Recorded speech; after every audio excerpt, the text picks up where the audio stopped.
So welcome everyone this is now our third webinar in our patient engagement in research rounds. And just to remind people that the whole idea behind these is to share and harness the network's collective experiences in patient engagement, or PE, in research. And as we continue to grow our network and grow our experiences, we want to continue to add to our collective knowledge here of PE in research versus these rounds. So today our speaker is Richard Hovey, and Richard has an interesting role in our network because he's both a patient partner and he's an associate professor in the Division of Oral Health and Society, the Faculty of Dentistry at McGill. So Richard is going to walk us through some of his approach to research and a specific research project that he's been working on too. So Richard uses a philosophical interpretive, also referred to as a hermeneutic approach, to his research to look at complex experiences of people living with chronic pain, illness, and medical error. And he also teaches communication and educational approaches to clinical educators and faculty to enhance students' learning experiences in dentistry and to promote person-centered health. So I'm going to pass it over to Richard. We'd ask that you stay on mute during Richard's presentation. You can use the chat box to provide comments or questions to me. And at the end, I will read out the questions just to keep the background noise down to Richard. Richard's also going to ask throughout the presentation if there are questions. So please type your questions in, and then we hear you on to ask your question as well. But for the time being, if you could stay on mute, that would be appreciated. So over to you, Richard. Okay, thanks, Dawn. And thank you, everybody who's come to listen to this. I just want to sort of contextualize this is that the project is listening to and letting pain speak, and it's a qualitative perspective.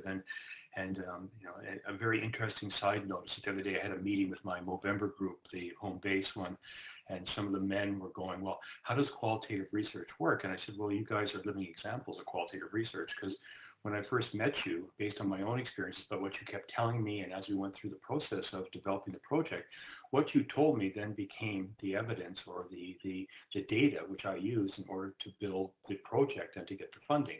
And it was really interesting because they've been part of it, but didn't realize that they were part of a research study as well. And I think a lot of people are not clear how pragmatic or how specific qualitative research can be in improving conditions for people, particularly people who are living with chronic pain or living with other conditions that tend to be have more emphasis on the medical and the pathological rather than on the lived experience, if you want. So that's sort of what we're going to be doing with it. But I also felt it would be handy or helpful if I were to go through some of the ideas behind the philosophy that underpins this. And as Don was mentioning, it's an interpretive approach called hermeneutics, and I'll get to that a little bit later. But that's sort of the context of what it is. And every 3 or 4 slides, I'll stop and see if there are any questions, because I don't want to race through it. And then I'll finish off by discussing specifically the project, which has been really what I believe has been patient-orientated research into action, because it started with a group of men who worked with me to describe and define exactly what they didn't get after they left healthcare, and how we put that together into a project form so that the transition from healthcare into the community could be seamless. And we'll be piloting that project starting this month, and we have 2 years of funding, so we're very excited about that. So with that, I think I'll try to move to the next slide. So what I bring to this, I think, is a little bit different, is that I have a bachelor's of education in physical education and kinesiology, a master's in exercise physiology, and a PhD in what I call health philosophy. So I kind of cover a wide range of approaches, and I've taught everybody from kindergarten to PhD postdocs, physicians, dentists, and nurses, and through that, I mean, I have a very diverse experience of working with people, and found that my understanding of learning theories and learning practices have been very helpful, especially when it comes to working with people who are in healthcare, because we're all adult learners first, and then secondly, we're patients. We need to, if we're going to learn complex information, then we need to be in a place where we can have the optimal chance of learning what we need to do. So why qualitative research? I have a paper that's going to come out in the British Journal of Pain very shortly, and it addresses this, is that we as patients, and when I use the word patients, I have a little problem with that, as some of you know, because right now I'm not a patient, I'm a person talking to you about research, and I'm occasionally a patient, but I'm always a person, and I think that is what resonates very strongly with me. But with this idea, then, people living with pain, physicians, dentists, clinicians, and researchers, we need new metaphors, symbols, and affects with which to interpret pain. Otherwise, the clinical discipline of medicine might strip away the meaning from life and leave the body only with pathology to understand what's happening to the body and soul. So the idea then is to reclaim the person within the pain, and to make it explicit that, although our pain may not go away, we can learn to live well with our pain, and even though it disrupts our lives and other considerations, we also bring to all these meetings and all these things not only experience of being experiencing perspective as a person living with pain, but we also have all our paths and experiences that can come forward and helpful as we work with the Canadian Pain Network.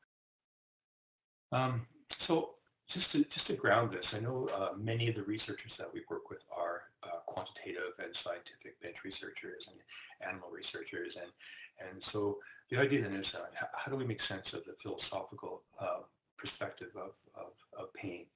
And so it's about the scientific and the philosophical.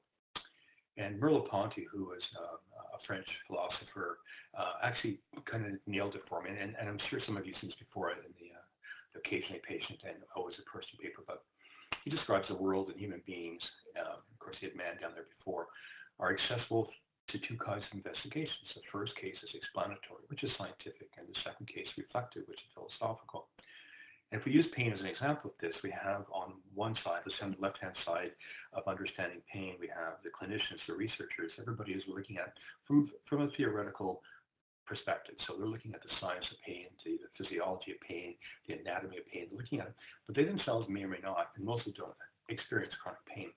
We, on the other side of that equation, are coming into pain as unknowing and unsuspecting people who have to learn to live with it. And we basically want to narrate our pain because we don't necessarily always want to keep it in the pathological. We don't want it to be always a thing out of 10, or we want to speak about our pain. And so the idea is, how do we bring researchers and people living with pain together so that we can understand each other in a way that we can affect positive change in research at the same time the researchers, clinicians, and other ones understand us, the perspective that we live most of our lives at home and in our communities and very little of it in healthcare. So this was a very interesting dilemma or discussion for me.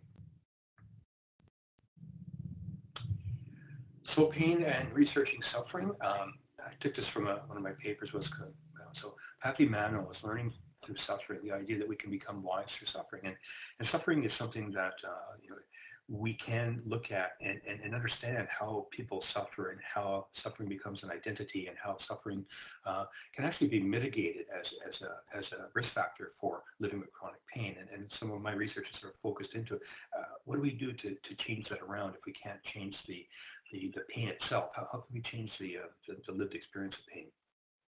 And so this is from a philosopher named Madison who wrote a book on suffering, and he passed away a few years ago, I guess, in circumstances as a fairly young man. But as he was dying, he was writing this book, and he wrote that pain can be thought of as primarily a neurological phenomenon, so neo-perception, but not a spiritual phenomenon, whereas a great deal of suffering is properly spiritual, existential, ontological, and the philosophical nature of psychic pain, so the pain we live with. So I also wanted to clarify the role of philosophy. So having a master's degree in science and a PhD in philosophy, and both around health was very interesting. And so again, I looked at to Merleau-Ponty, who wrote that philosophy does not progress in the way science does. The philosopher is a perpetual beginner, which means that he or she takes for granted nothing that people learned or otherwise believe they know. So I guess in some ways what that is getting to is that when we come into a situation where we're confronting an experience of something, we might still be skeptical of it, but we're still looking at it from new eyes, from beginner's eyes. We don't actually necessarily immediately apply the evidence. We wait to see what comes out of it first and then see how the evidence may help to inform that. And in philosophy, there are no experts, only those who are more practiced than others at the art of asking questions. And of course, that's at the heart of qualitative research. Is the best qualitative research is from the best questions and the questions that align with your methodology, et cetera. So those kind of things are help to look at the way philosophy and science should complement each other and not sort of confront each other, because they need to be together synergistically in order to look at complex experiences and conditions like chronic pain.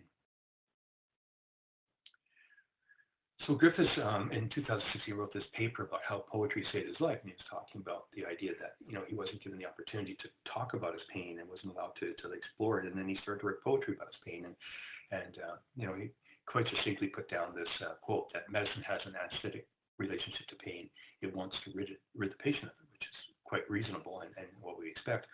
Poetry's relationship is aesthetic. It wants the pain to speak, and that's the qualitative part that I work with quite frequently. And finally, the job of philosophy is to clarify concepts, not to present a new body of knowledge acquired through empirical research.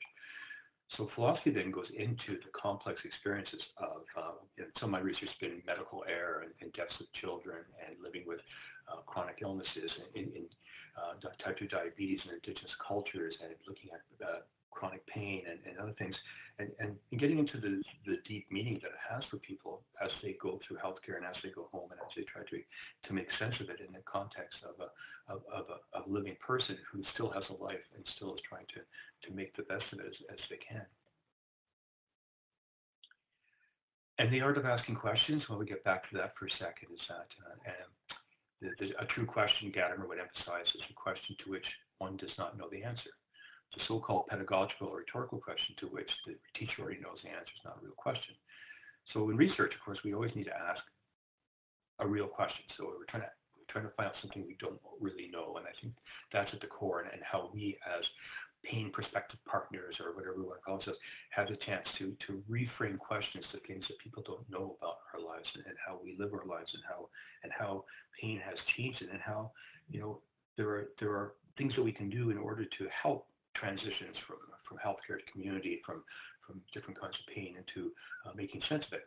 And it kind of again, it speaks to the idea of science and philosophy working together as we bring in the reflective component of living with pain, and science brings in the explanatory component of it. And then to listen. And one of the things that I hear very often from my people I work with at the pain support group and participate with is that they're rarely listened to in the context while they're in healthcare, and I know there's a number of good reasons that the healthcare provider is very busy. There's more patients than he or she could ever see, but so it has to happen somewhere. But listening is something different. I mean, listening takes a few minutes just to let somebody tell you what they want to say, and if we're listening to understand, then we may find ourselves. Sorry, if we're not listening to understand, then we might find ourselves interrupting others who are trying to find their own words to express themselves, and we might feel compelled to complete their sentences out of patience, assuming we knew in advance what they're going to say. And I had a few interesting encounters where I was researching medical error in Chicago, and I was interviewing people survivors and also family members. And when I got to the clinicians, I purposely would slow down my questions, and many of them would jump in and try to finish my question for me. And I had to go, no, that's not what I was going to say.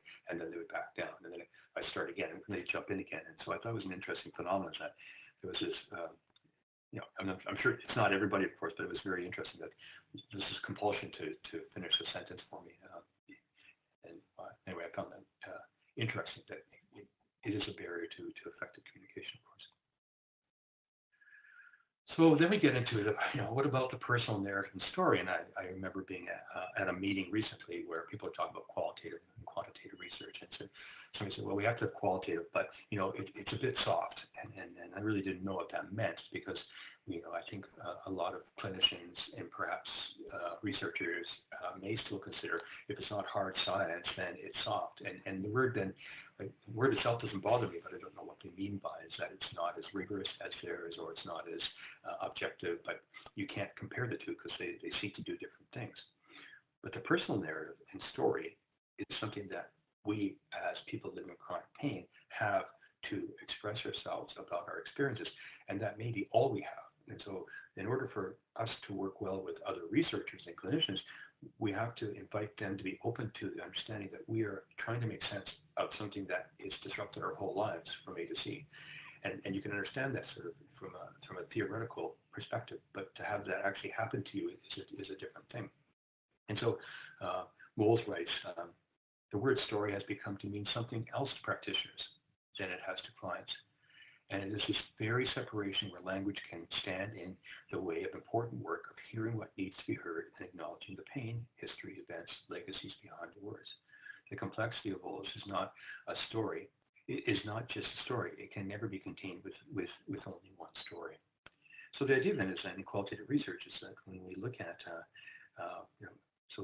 so my work around pain is that my questions are, so what does it mean to be, what does it mean to live with pain, and what does it mean to, how has this affected your work, how has this affected other places, and then if you interview 10, 15 people, you start to see commonalities of loss of identity, for example, or changes in mood, or changes in social connectedness, and other things like that, and they become the data, if you want, that then supports how we move forward and how we should address types of projects that are to help people to address their pain and how they want to and how they can learn to do much better than how they have been, perhaps.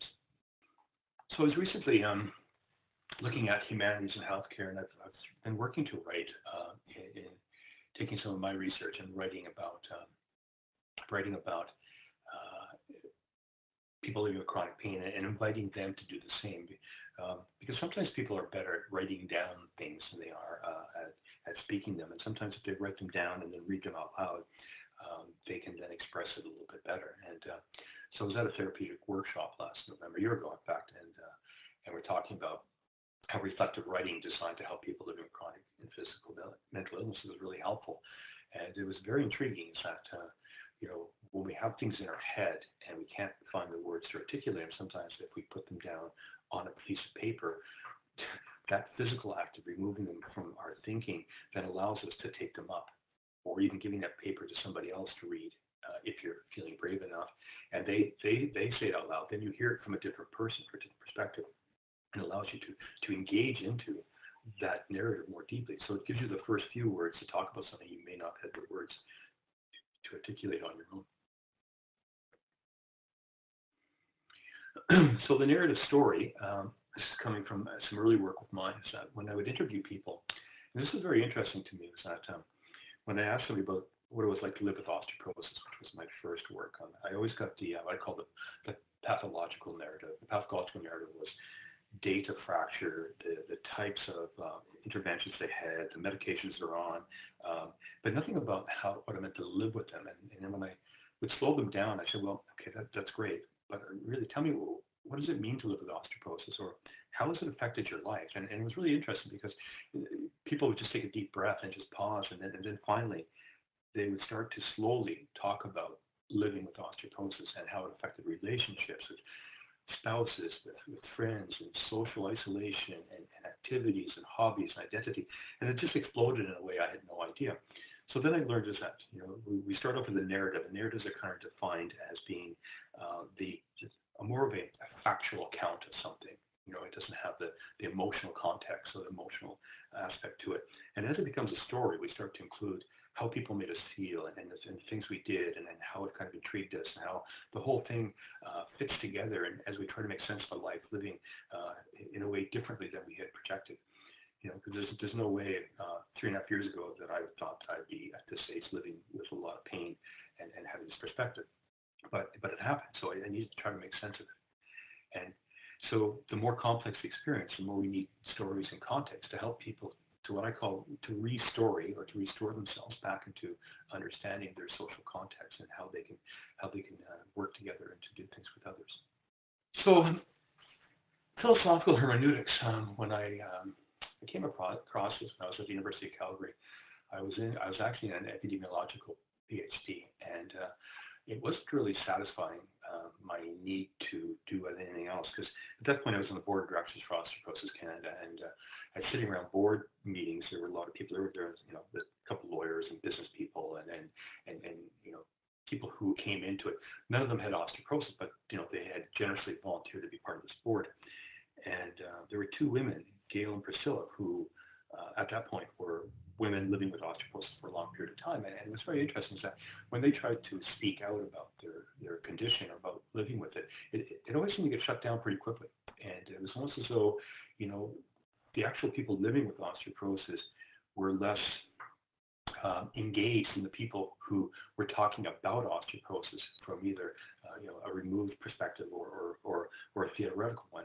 And so I didn't know quite how to get to that, and I was talking to some friends of mine who were working with somebody in nursing at the University of Calgary, and they said, "Have you ever heard of hermeneutics?" And I go, "No, of course not," and I didn't know how to pronounce it at that point. And then I was given a couple of papers, and I realized that hermeneutics is essentially a very sophisticated approach, which is based in philosophy, on trying to interpret complex texts and experiences and context. And I became very intrigued with it because it sort of was exactly what I needed at that moment, because it allowed me then to take what I'd learned from talking to these two women in Osteoporosis Canada meetings and starting to unpack the relevance and the impact of all they had to say that other people should hear, and it ended up being my doctorate. And then I was sort of hooked on it as far as a way of getting into it. But the idea of hermeneutics comes from the idea that Hermes, the Greek messenger god, would carry messages from the gods to the humans and humans to the gods. And he was a bit of a trickster. So what he would do is that when he brought messages down, he would kind of make them subtle or hidden. And the idea then was the humans had to try to go deeper than the words were saying to find out the meaning underneath them. And the more people didn't get it, the harsher the messaging would be. And I found it intriguing because we're going beyond the surface words. So, somebody says something, you go, well, so there must be something else underneath that they're not telling us. And maybe they themselves are not really getting it into. So we ask more questions to get it out. And it was also interesting when I started to work with my Indigenous colleagues, is that, that's very prominent in Indigenous culture. In particular, we know of Coyote and Raven, who are tricksters and messengers. And so I've written a few papers about the way that I've worked with Indigenous colleagues about, and it was hermeneutics that brought us together because immediately they understood that messenger thing. But it's also very important, like the idea of two-eyed seeing, that when we bring different researchers or different people together, that we start to work on how we understand each other's perspective rather than what they do. Because we can understand perspective, then we have a chance of learning from each other, which is a little bit different than learning about somebody and in that connection. So, and the idea then is everything is text. So in humanities, so painting, sculptures, poetry, all these things are means of expression that are interpretable. And for people who are having difficulty in understanding their own context, sometimes having them take a photograph or to do something that represents it frees them from not being able to speak that out loud and to make sense of it. I'm going to pause again for any questions.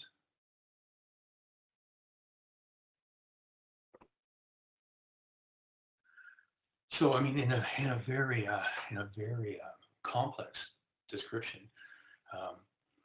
hermeneutics deciphers the obscure, both pursues sense and projects meaning, reveals the hidden, contests what is given, discerns the possible, and reanimates whatever the present has silenced.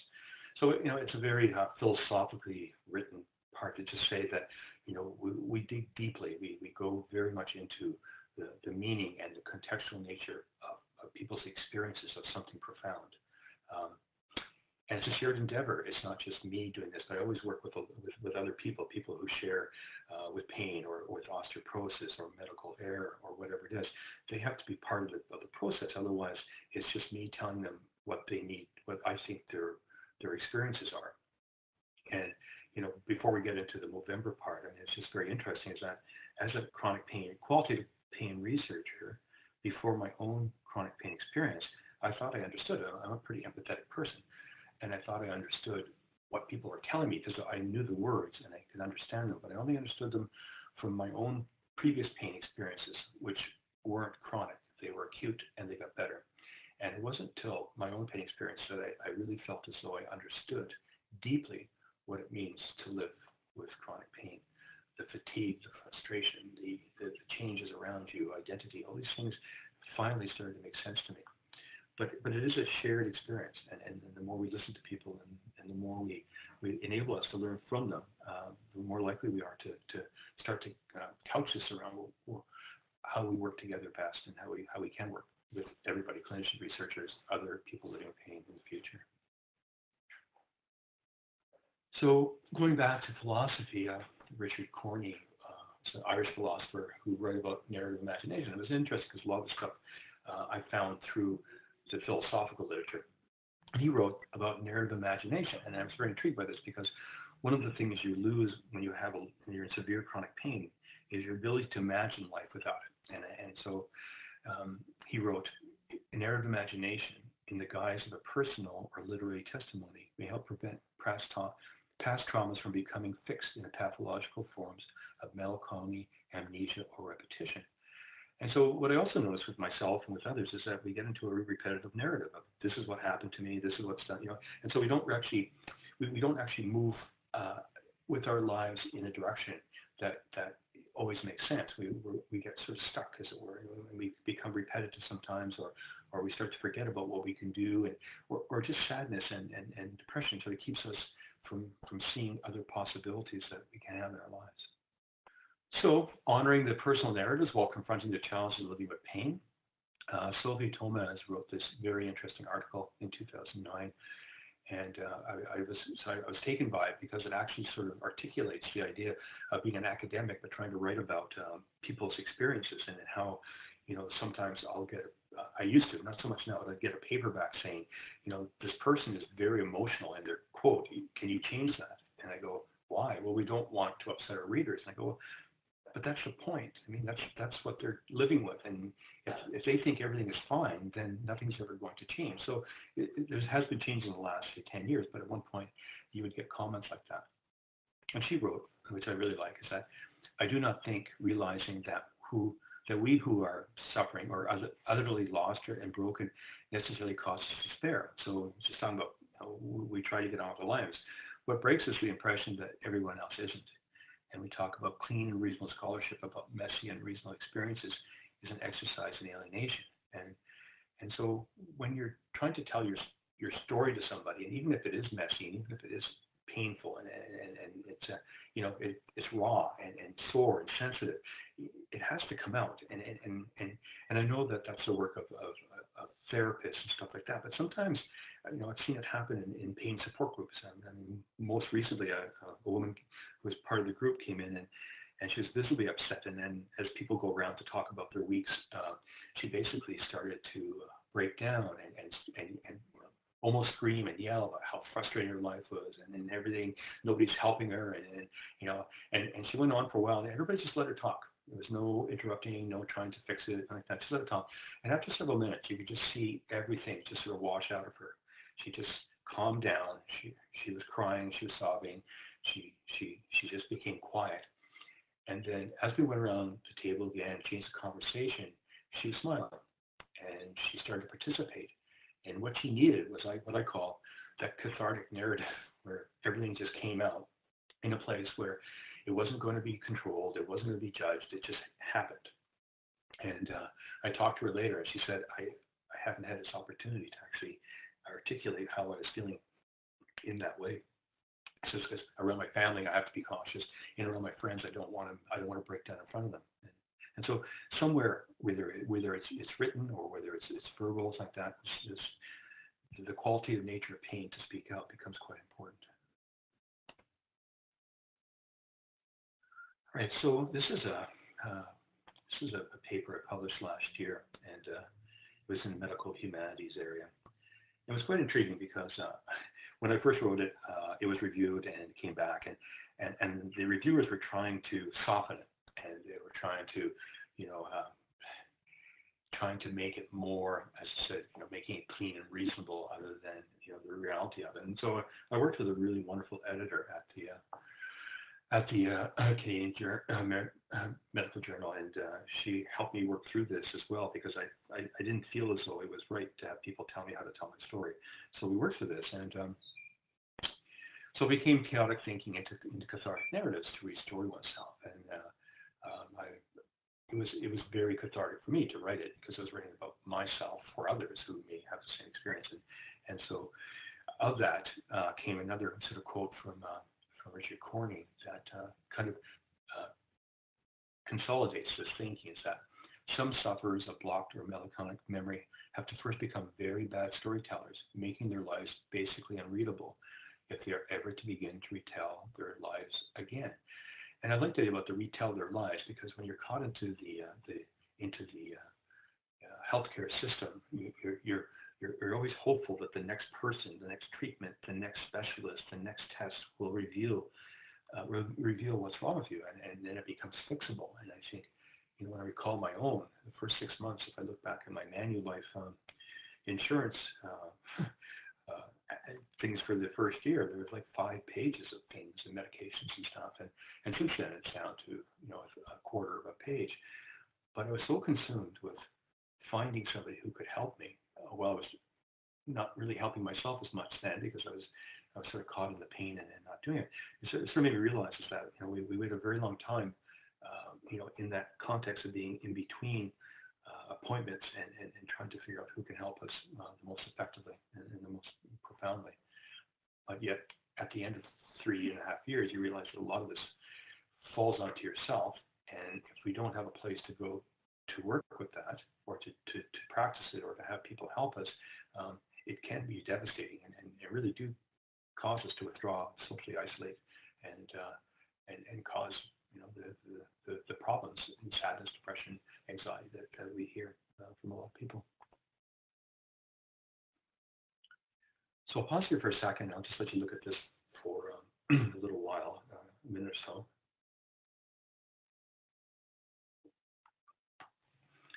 So one of the people that I work with, and he's the facilitator of the Montreal Chronic Pain Support Group, is Eugene. And Eugene writes poetry, and his poetry is about his pain. And what he does is that he publishes it. He sends it out to all the members of the pain support group, at least every 2 weeks, right before a meeting, and he takes up a topic around living with chronic pain. And the paper, Listening to and Letting Pain Speak, Poetic Reflections, actually is written around the idea of text and writing about how we can use our own narratives and through poetry, through written word, in order to not only help ourselves, but also to help others. So when Eugene publishes this, and he sends out an email, it comes out, and people respond to it. And it's really interesting is that, they'll respond to it by saying, oh, this is exactly what I needed to hear, or that's my experience, or thank you for sharing that, And so it's a way of extending the support within a support group, is that taking on this role of putting themselves out there to let people know that they're not alone, and that their experiences are not the only ones that are being experienced at that time. So in this one, I'm not going to read it, but you get the idea that this is, and there's like dozens of these, and they're all very good and very relevant to people living with chronic pain. So the idea of philosophy before, we're talking about the differences of science and philosophy, and so if we look at the idea to heal and healing or recovery, if you look at the word heal, it means to cure, save, make whole, sound, and well. Healing is to the restoration of health, and the figurative sense of restoration of wholeness, touch that cures, and return to health. So the idea then is, when we talk about people who are living with chronic pain, the cure, so to speak, is something that we still hold on to, but it becomes less and less relevant as healing, but not only the healing of pain, but the healing of our lives, and that has to do with the suffering. I've written a few papers looking at the meaning of suffering, and how people become sufferers for a number of reasons. And one of them is, of course, is that it replaces their identity of being a person who did this, who was that, who had other things. And now they basically get stuck in the suffering narrative. And when they talk about their lives, they start to always lead with how bad things were and how much pain they were in and how, other than trying to find a new narrative. Now, the interesting thing is why I'm saying this is that over the course of a year and a bit working with these 10 men from the pain support group is that we started out just because I did the same thing, is that when we started to get engaged in this November project, and as we worked through it, I saw that the way people spoke to each other changed, and pain was not the first thing they talked about when we met to work on this particular project. They would talk about other things. They would talk about sports. They would talk about meals. They would talk about anything. And it was funny because it really wasn't at the forefront anymore. Whereas when I first met them individually as a group, it was almost always about the pain. And I think that sort of demonstrated to me at that point that giving people purpose, giving them something to do that's meaningful where they belong, because everybody feels as though they belong. And I know I've had this discussion before about, inclusion means you have a doorway into something, but belonging means that you can come in there and everybody welcomes you. So there's a sense of hospitality that is felt and acknowledged. So the idea then is, how do we go from health literacy to patient agency?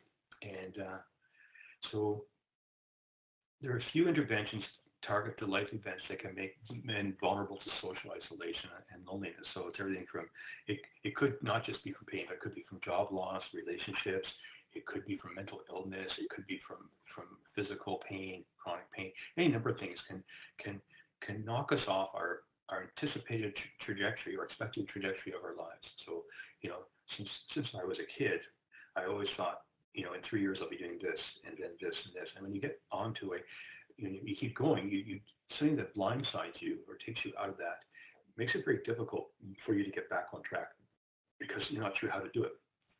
So health literacy, health agency is the idea that literacy is the degree to which individuals have the capacity to obtain, process, and understand basic health information and services needed to make appropriate health decisions.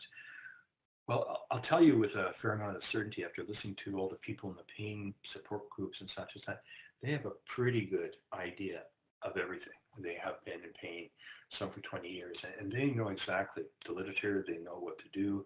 They have a very, very solid and very knowledgeable understanding of pain. The problem is the agency part is the impetus to push for change in one's environment and to achieve a specific task or change in behavior. So this is where it kind of falls apart because we have educational models for people living with pain, and we give them an educational course, and then they graduate if you want, and then they're returned to their communities, and there's nothing there for them that specifically aligns with it. Now, there's not that there's a few things here and there, but for the most part, you have to seek them out. You have to spend time trying to find them. And you might do it through word of mouth, or if you're a shy person or a person doesn't feel very confident or you're in a lot of pain, you might just say, I'm just staying home. I'm not going to do this. So the idea of that is how do we get people from understanding the needs of people living with pain to actually giving them something? So a change in one's environment or community to do this. And that was the impetus around the November project, is that we needed to have something where when somebody has the health literacy, they have to have a place to apply it, and they have to have a safe place where people can help them. And so that's the idea of this particular presentation as we go through the other slides. So assessing the current transition from healthcare, rehab into community. So after a while, you spend very little time in healthcare or rehab and a lot of time in community. And community is your home, the people around you, the place you shop, the people you know, the activities you participate in or don't participate, recreation, they all happen in your community. And the idea then is, so from pain classes of theory into pain practice, so what happens with that, and was one of the questions that I worked with the men from the pain support group. So what should happen in there from a theory to a practical perspective? And I brought in a synergistic approach, so building on each other's ideas that, there's the idea that, if we know everything around it and we bring in the right people, then we should be able to design something that is designed by men, for men, for example, but also invite the people in who can help. So it may be a slightly different way of having a grassroots or a group that then basically have the opportunity to invite the people around them to work with them based on something that they have developed and we have come forward with. So this slide, I'm starting to get into the Movember components as well. So Movember had a winter, December 2015, it's a long time ago now. I came across this call because I reviewed grants from Movember in the past and so on their listserv, and they wanted to have, they were looking at funding projects that would disrupt social isolation for men living with chronic pain. And when I met the other 12 groups this summer, with everything from mental illness to fathers in prison to a whole range of things, military people in the UK and how post-traumatic stress disorder was affecting the family for men, in particular men in this one. I mean, I know what happened to them as well, but about what was happening to their families. And so a lot of these were about how to find groups of people who really needed a specific way of helping them using the idea of masculinity, which I'll get into a little bit before in a little while. But right now, I just wanted to we talk about solitude and we talk about isolation, and I'm not going to go through all these, but to me, solitude's a choice. So if I have a very busy day of work and I am tired of talking to people, or I just need some time to think, I can go for a walk, sit on a park bench. But I know I can return to something. I can return to work. I can return home. I have a choice in there. Isolation is a bit different. Isolation has a sense of suffering to it, where I don't necessarily have the opportunity to return to something. I can't return to work. I can't do this because they've all kind of dissolved around me. And so when Movember talks about isolation, it's not the same as solitude. It can be slightly related, but the idea is somebody is without choice, somebody is without opportunities, and even if they are available to them, if you don't know they exist, they still are not opportunities. We need to help people to identify them. Okay, so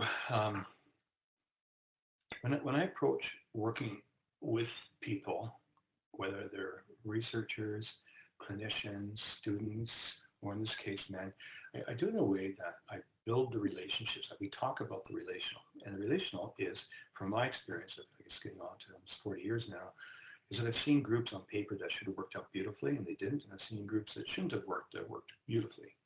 And the difference was the quality of the relationships within the groups. So there was no hierarchy, there was no, it wasn't, like researchers, physicians, clinicians, and patients. It was everybody was in a community where ideas were shared and worked towards strengthening them, and you really felt as though you belonged, and there was no sense of being sort of an outsider invited in. You were always part of that. So that's what we did. We met first of all as a group of men who discussed all these different components, and I interviewed them, and we had a video done, which was part of the Movember project development application, and we did that, and we formulated basically the reality of what it meant to be a man living with pain, and the idea that we needed to do something that was a little bit different that was out there, because many men were falling through the cracks, and many men were not able to access activities. And so when I started to talk to people who did pain exercise classes, for example, and I went to visit one from a friend of mine who's been doing this for 10 years. I walked in, of course, there were 50 people and 47 were women, and there were 3 men. And I go, where are the men? They go, well, we don't know. And we reach out to them, but they're clearly not here. So a major issue of creating a sense of belonging, relationship, trust, and how to confront risk was based on, and here's the hermeneutic wager again, it was from Richard Corney, and I've used this in multiple ways. And basically, it's 5 reflections or conversations that you can have with people. And not only is it with others, but it's also yourself.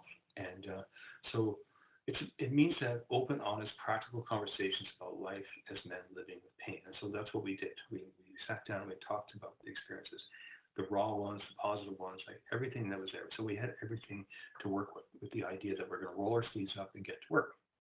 These 5 reflections are imagination. Now, imagination is very low risk, because what you're doing is you're asking people to imagine what would be the ideal if they were to rethink their trajectory from pain, from leaving healthcare and rehab into the community.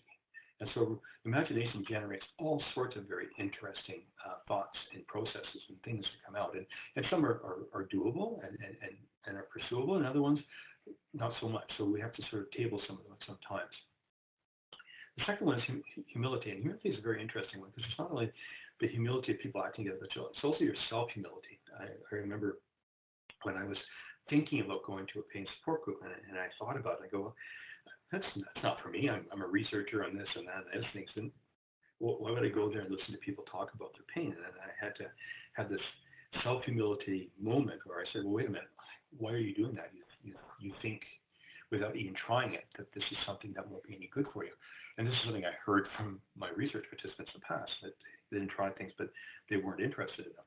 So I had to overcome the idea that it was my own sense of humility that was getting in the way of me making any progress in certain areas. The third one is commitment. So you have to at some point say, well, yeah, I'm going to do this. Right? This is what I want to do. So you start to collect the information. You have the facts. You have an idea of where it's going to go, what you're going to do, and how you're going to do it. And then, again, as you assess this as a risk, the fourth reflection or conversation is discernment. Am I ready to do this now? Because if I'm not ready and I go and it works out badly, I may never go back. So this is a conversation to have with somebody else. Is this the right thing for me to do? You may want to ask somebody, a healthcare provider. You may want to ask somebody who is working in a place where, this is what I have, this is where I'm at, this is what I want to do. And discernment then is basically a reality check for where you are and what you intend to do. So your next question is that if that's not it, what is the next step? Like, what can I do that is going to reduce the risk of me re-injuring myself or increasing my pain, but it also keeps me moving ahead with trying to restore my life, revision my life. Then the final one is hospitality, is that I have to welcome everything that comes in, even the negative. So if I have an experience and I try something, it doesn't work out well, I have to be open and welcome it as something that gives me information about what I can do and what I can't do right now. And so it shouldn't shut me down as a failure. It should just tell me that I'm not ready for this now. I should look at something else. And if I look at something else, then I then keep opening up through my imagination things I can do. And eventually, with the failures and successes, we find something or someone that helps us, and we start to move forward with it. And we can then do something a little bit differently than just suffer. So this is the project right now, and we're so it's sort of based in Quebec right now, and it's called Community Care for Men Enduring Pain and Isolation.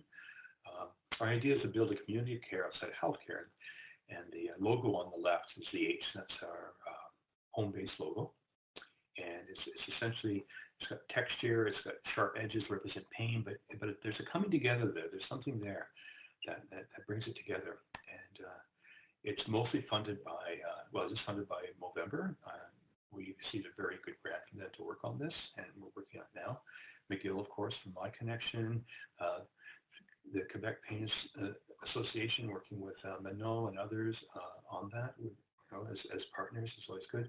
The Y has been a tremendous partner in so much as that they represent the true community of where a person can go in and choose to do activities, and they don't have to be a patient. They can just be themselves. They can be their name. And they've also agreed to, for the 2 years of the pilot, is to give people who are coming from isolation, from pain, a 50% reduction in the cost for their membership fees. So for some people, that could be like $15 a month, but they get to use everything. So it's not just including them to be in 2 specialized classes.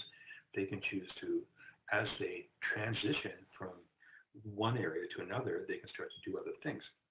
But part of this is we're also developing transition courses. So we're going to have different streams of, everything from, so basic exercise to spin classes, to yoga, to stretching, to aquatics, to music therapy, to movement therapy. We even have a teaching kitchen at the Perform Center at Concordia, where we're going to bring people together to to learn how to cook foods that could help reduce inflammation, but it's also about the socialization. So all these are meant to bring people together who were once isolated into the context of participation again. And some of our other community participants are the Food Depot, who have a new site where they have a kitchen as well.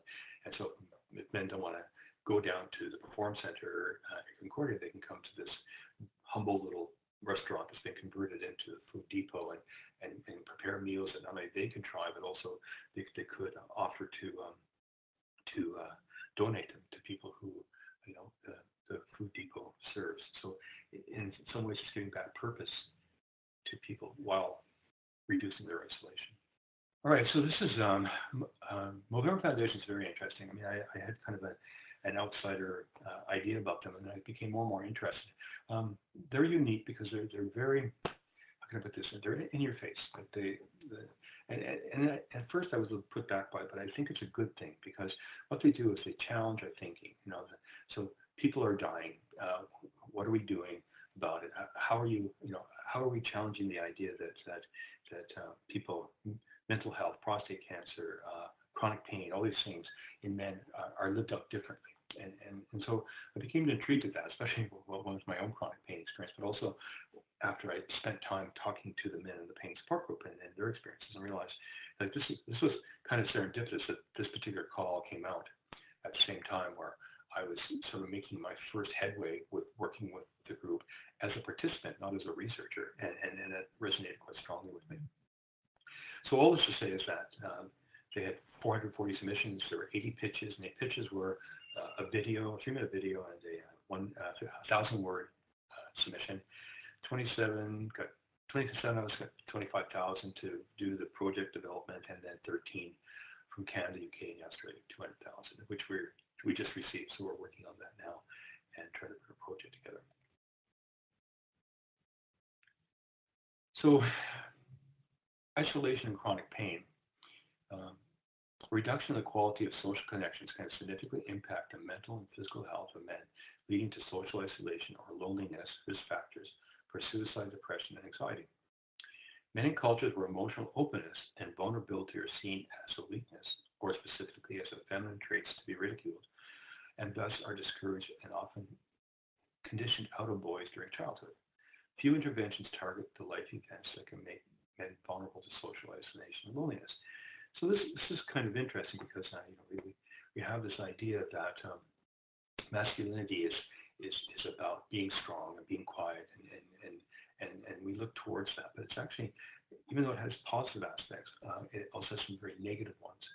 And it's a way that we're encultured. It's a way we're socialized into becoming engendered into how we view ourselves, and so it can be quite complex.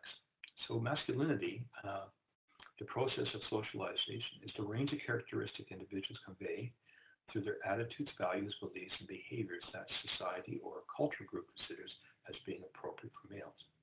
Gender roles or gender stereotypes, typically behavioral norms. So our roles, our gender roles, boys play with hockey sticks and girls do. I mean, I think it's blurring more now, but we still have this idea of what boys do, what girls do, and people caught in between end up having a lot of difficulty, because we're trying to figure out our own sense of masculinity and femininity, and then we're also trying to look at cross-gender roles and how they fit in. So it becomes very difficult for a lot of people, regardless.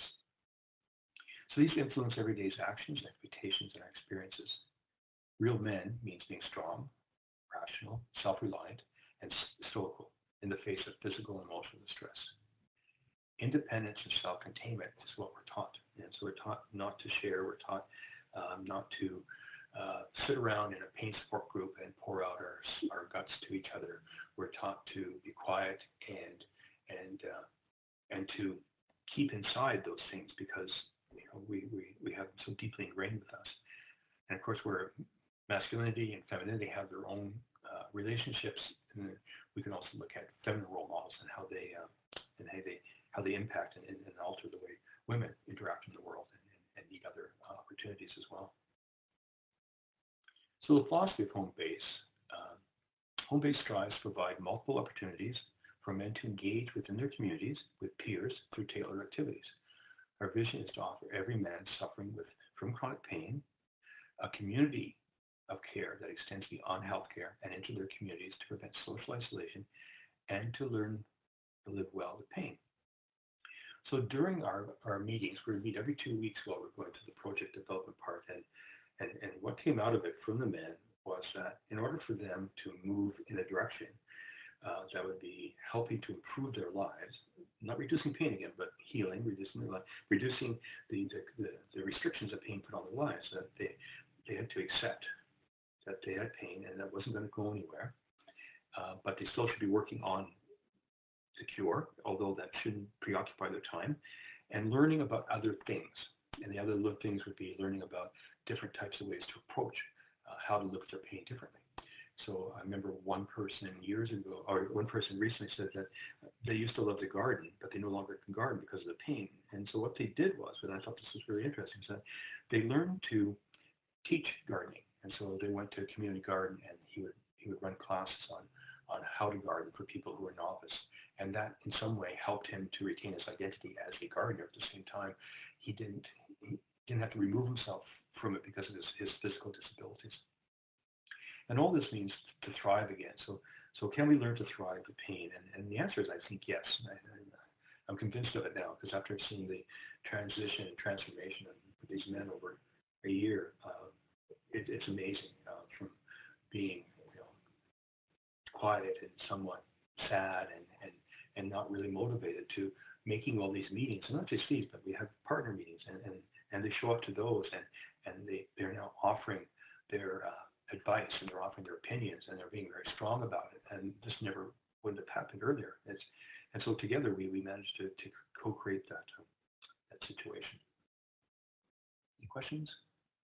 So I guess in a figure, if I were to put down Homebase and the idea of accepting, learning, thriving, before my pain, I had all sorts of choices.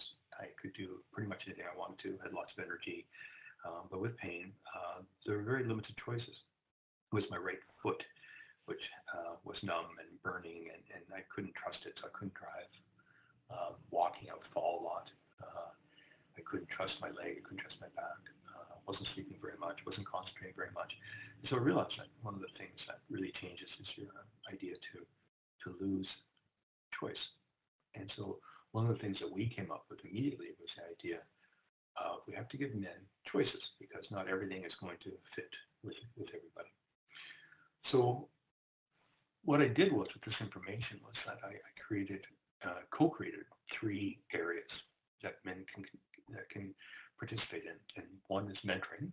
So we're looking at developing a mentoring program where a man newly diagnosed or newly exiting the healthcare system and living with chronic pain, other than maybe choosing to go to a pain support group, chooses to go to, would choose to contact another man, and who can then just talk to them about their experience and what they've gone through, and what the opportunities are, and just to have an ear for somebody who's gone through it before you. And then we see peer programs like this and everything from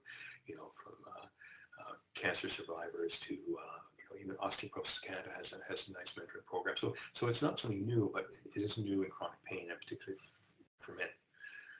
The other one is Connect. And Connect is a variety of projects that will bring people together, either to exercise, to therapy, mindfulness, yoga, whatever it is. And the idea then is that we provide, and during the pilot stage of this, we're going to try many different things to see what is attractive to men, and then to do that. So we want to have things where people come to community locations to do things where they are enabled by reducing cost or making it free or doing whatever we need to do to get them to see that there's more than just withdrawing and staying at home or having very limited social contact. And so to connect, or we've added onto that reconnect, maybe it's a chance to reconnect with old friends and people that because of your pain you've withdrawn so much that you lost contact with them. And the third one is building birdhouses, and this one comes out of an experience I had about 30 years ago when I through the Y, where I was a member and working, they wanted to build birdhouses for a local elementary school so that the children could see birds. And I thought, okay, well, that's interesting. I'd go there. And I didn't know anybody. We arrived around 10 o'clock. We had the materials. And by 5 o'clock, we were all laughing. We were all engaged with each other. We knew our names. We were slapping each other in the back. I mean, it was just one of these things where, we brought people together to do something. And everybody stayed, and we finished those birdhouses. And it was a sense of accomplishment. And I could see it stayed with me all my life that this was a very interesting activity. And so I called it building birdhouses. But there's also the Men's Shed Association of Canada who do something very similar. And I didn't realize it at that point, but we're going to tap into their resources as well, because they bring men together, and sometimes women show up to these as well. But the idea then is men like to talk sideways. So working on a project, shoulder to shoulder, and talking about things seems to be preferable in some ways for many men than to be sitting around a table looking at each other and sharing their emotions. So building birdhouses is the reason to get there. How organically, or how the talking about things in our lives will happen when people trust each other, when they start to become comfortable, camaraderie. I mean, all these things that are very they can't be forced. They have to be nurtured, and I think that's part of the issue to why that exists that way. So I'll just go through each one briefly, and then you can ask questions after that. So the mentor program will provide a supportive portal for men newly diagnosed and those living unsupported or isolated with chronic pain to be paired with someone who has gone through or going through and is farther along in the understanding of the pain journey. So, an example of this happening sort of on the side is that there was a young guy in our pain support group, and he's quite outspoken and very bright, and sometimes he will be having a bad day, and he'll just text me and he'll go, "What's up?" And I know what he means. What's up is what's up with him, or me. I mean, obviously he cares about other people, and so I'll go, "So would you want to meet for coffee?" He goes, "Yeah, that'd be great." When? And so we meet. It doesn't happen often. It's happened twice a year, and we meet and we sit down, and he has something he has to say to me, and not that I can fix it or change it. He just needs somebody outside of the group or family or spouse to talk to. And we sit, we talk about a number of things, any number of things, but in that it was that idea that we basically were supporting each other in a way that was a little bit different. So we envision it as being a very informal model of mentoring that we can have people work through and hopefully meet people's needs at certain times when they need it more individually than as a group. Connect and reconnect. This program will provide opportunities for men to connect socially through a wide range of activities, including therapeutic fitness, music, art therapy, meditation, photography. The intent is to foster a place for men to connect with others while improving physical and emotional health. So one of the key research items for masculinity is don't advertise it to be about sharing your emotions with men. But if you have something physical to do, whether it's a community project like building birdhouses, or there's a project out of Edmonton, it's out of Hamilton, where they were having men working with teaching them hockey skills. And these were men like in their 40s, 50s, 60s, 70s, but they wouldn't be on the ice. They would just be doing it. And there were two junior A hockey teams separated by 10 kilometers. And so each group would get the sweaters and stuff, and they would work with the players, and it was done through their exercise through the alternating. And it was amazing because they just had something to do, and it just brought them together, and they connected with these young men who were playing hockey. And then I saw a presentation of that in August, and it's still going strong after 3 years, 4 years. People just like that idea of coming to something that they can connect to and relate to. So men living with chronic pain spoke about the need for safe transitions, especially from the anxiety of being sedentary due to pain and then re-engaging in physical activities. We've approached experts in chronic pain, exercise science, and mental health to help develop and provide safe, evidence-based programs to address these concerns. So this is something that we took into account, is that somebody who was physically inactive before their chronic pain, and they lived for a long time with chronic pain, and now the suggestion is to become more physically active. Well, they were apprehensive before the pain. So how do we get them even interested into engaging into something that is going to be of interest to them and to get them out there? A lot of it's the fear. I mean, a man who shows up to a community course dressed inappropriately or not appropriately, but hasn't got the right clothes on or is not able to keep up like that, we'll just turn around, walk out, and leave, and you've lost them forever. So our idea is to develop a bunch of very, very introductory programs that give them a taste of everything and help them through specialized programs with the goal that someday they can enter into a regular class and not only fit in, but also have no challenges by doing that. Others won't, and that's fine. But the idea then is, we give them that opportunity that they could just sort of become part of the community again, and not have to always have wear the idea that they're a patient or they are less than who they think they should be. And I talked about building birdhouses and talking sideways, so the community projects. And it's a male-friendly approach to support and connection to offer them to do that. So emotional support that focuses on strength, perseverance, camaraderie, coherency through humor and supportive silence can also be attractive to men. Doug Mackey, who was in Manitoba, was very helpful. He's been running the Men's Chess program. I think there's 17 in Canada now. We've been invited to be the 18th or the 17th or 18th. But he was very helpful, and he has many, many stories of how men broke their isolation by coming in to work on some project in the community. And small communities, large ones, it didn't really matter, but it was the enticement of doing something for others that attracted men to this particular project and this program.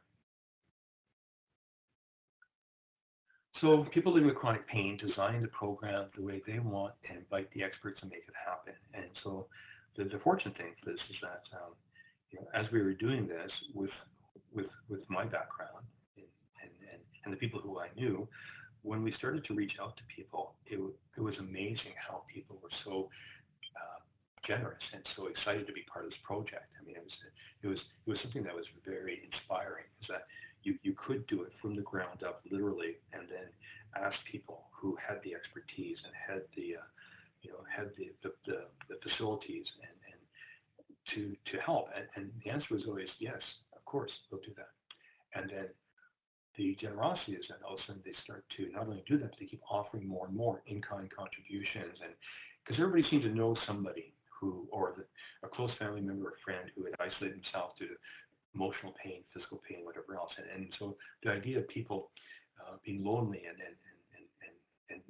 anxious and distressed and depressed and perhaps suicidal was something that resonated quite strongly with people, and they wanted to make it happen. Beside the picture with the person hanging on the cliff, I found this quote, and I used it in an interdisciplinary research program that I ran over a couple of summers ago. Basic science researchers, clinical researchers, and public health researchers together in dentistry throughout Canada. And it was very interesting because certainly some unique animals came together that day, but what brought them together was this quirky little quote I found, and it's attributed to either Ray Bradbury or Kurt Vonnegut, but it reads, "We have to continually be jumping off cliffs and developing our wings on the way down." And it meant that, if we overplan something before we go into it, we tend to follow the same patterns that we do all the time. We take something that may have worked not too well or well, and we try to take it and place it into a community where it doesn't really resonate. And so when I thought about that, it was the idea that maybe we should just not do that and just see what happens. And that literally, the idea then is we're going to just jump off the cliff and see what happens. And here we are 2 years later, another 2 years, and we're hoping that this November project, which was designed by men, for men, with amazing partners, will help people to live better lives. It can help their pain, but that's not our goal. Our goal is to get them out of isolation and reconnecting with the world. And that is the end. Thank you very much. Thank you, Richard. Richard, it's Dawn here. Hey, Dawn. Maybe I can ask a quick question about the November project that you presented. Sure. Can you tell us, are you going to be assessing the experience or involvement of the men who have been working with you on the project with respect to their experience in the project, not necessarily with respect to their pain outcomes at the end of it. Do you know what I'm talking about? I do, and yes. What we did is that before we started the project, on our first meeting, I had an IRB to look at chronic pain, its physical and social implications, and it was designed for this project. And so everybody signed a consent form. And what we did was they consented to us recording all our meetings. And during the meetings when we recorded them, we basically have data starting from the day one all the way through that we're starting to analyze as far as how this project is going.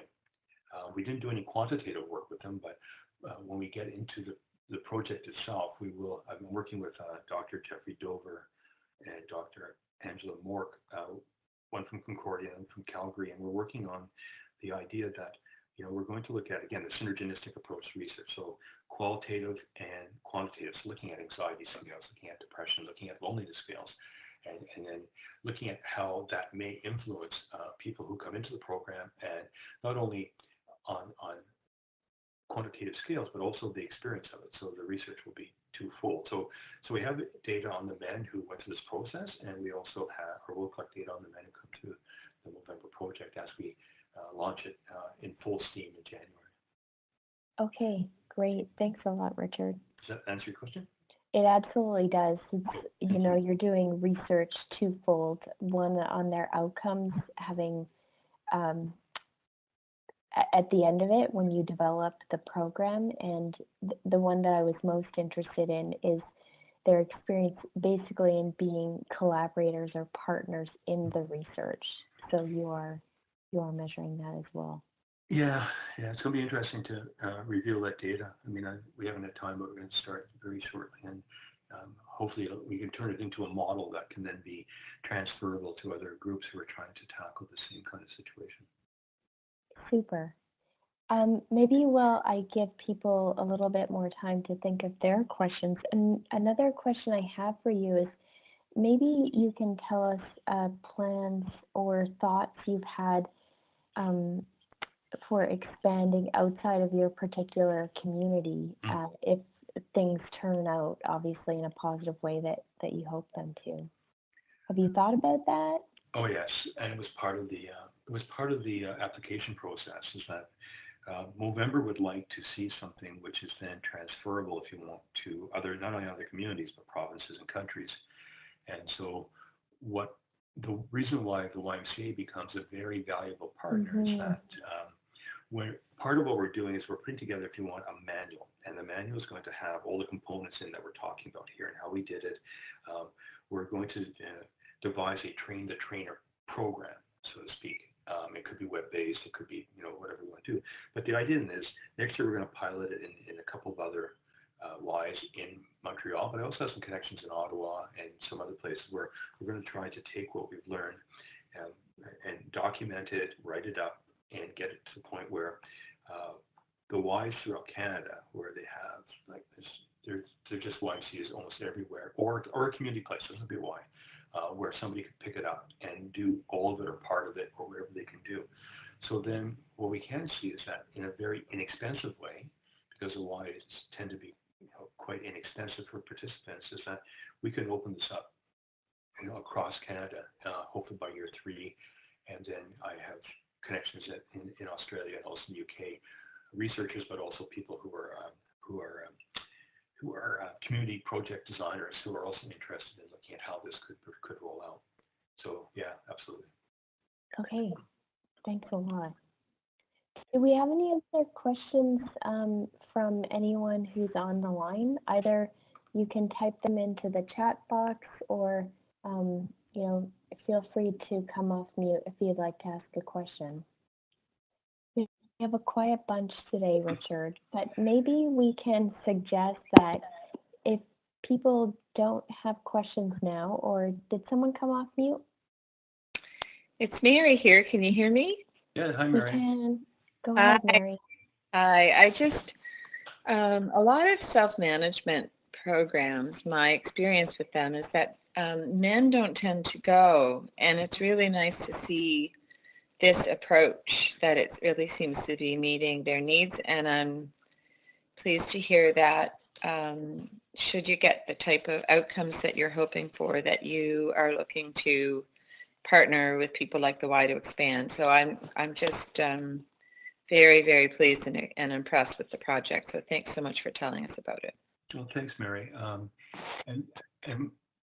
We were interviewed in May. Myself and 3 men from the Pain Support Group was on the current CBC, and I got after that 2 people reached out for me. One was Paul Galdas, who is from York, University of York in the UK, and he specifically does research in doing just that, how to get men into support groups. And we had some very good conversations and emails, and so he's coming to Montreal on the 20th of November to do a workshop. He does workshops. So I've invited all our partners and representatives to be there to do the workshop. So we're going to be learning from somebody whose specific research over the years has been around exactly what you just mentioned, Mary, about how do we get men to come to pain support groups or any kind of support groups. And so a lot of interesting stuff there. Second person was Paula Fortin from the University of Ottawa, who does adolescent boys, and she reached out to me when she heard it as well. And so at some point we'd like to incorporate that research too, because she's doing adolescent boys, but adolescents in general. I mean, pain is also something that we think is maybe an older person's a problem, but it also reaches out to children, adolescents, young adults, middle-aged, and older. So we want to make sure that we include as many people as possible as we roll this out. Okay, thank you. Thanks, Mary. And I'm going to ask Joy to come off mute. Joy's got a question as well. Okay. Any luck there, Joy? Otherwise, I can just ask it. Okay, so Joy has commented that this is a nice example of how gender is not just about women. Richard, can you speak to your experiences in giving the message gender matters, or have you just let the work speak to that indirectly? Well, it was interesting because we didn't actually delve into the idea of masculinity until later on in the project. But to answer that question is that when men who were given the opportunity to describe their experiences and to help build something, the research around masculinity and gender-sensitive research for masculinity actually aligned almost perfectly. And so what we learned from the researchers, such as Paul Gall does, and what we learned from the men, from their experiences, were so close in that how we designed these 3 parts of our Movember project, they were like 98% in sync. And so we felt very good about that, because it really then spoke to the idea that it was generated by men for men, but the understanding of masculinity as being something which can be quite positive, but also can be quite negative. And the men in the support group were really quite open to the fact that they would say certain parts of their personality or masculinity were quite negative in helping them to overcome socializing and other components. So in confronting that, it was really interesting, because they then had a new understanding of how they needed to share this with other men who might be experiencing, the same thing. Thanks, Richard. Any other questions? I'm also going to suggest, Richard, if people don't have questions now but think of questions later, would you be okay for folks to email you and you can have a bit of a conversation with them that way? Oh, yeah, absolutely. The more we talk about this, I think the more it creates awareness and creates an understanding about how we can do gender-sensitive research that is also about men as well. And so I'd be happy to talk to anybody anytime about the project. Great. Okay, so thanks very much, Richard, for sharing with us a bit about your work in a specific project that I think a lot of people have found really interesting. The webinar has been a different, I'll say, flavor from some of the other webinars that we've had, and that's always a good thing. So thanks again, Richard. As we just discussed, if you have other questions for Richard, he's happy to take emails from you. And lastly, the webinar is being recorded, so a link to it will go out shortly within the next few days or so. And thanks everyone for joining us and for your time today. Hopefully you were able to take away a number of things that Richard has provided you information on. So have a good afternoon, everyone, and thanks for tuning in.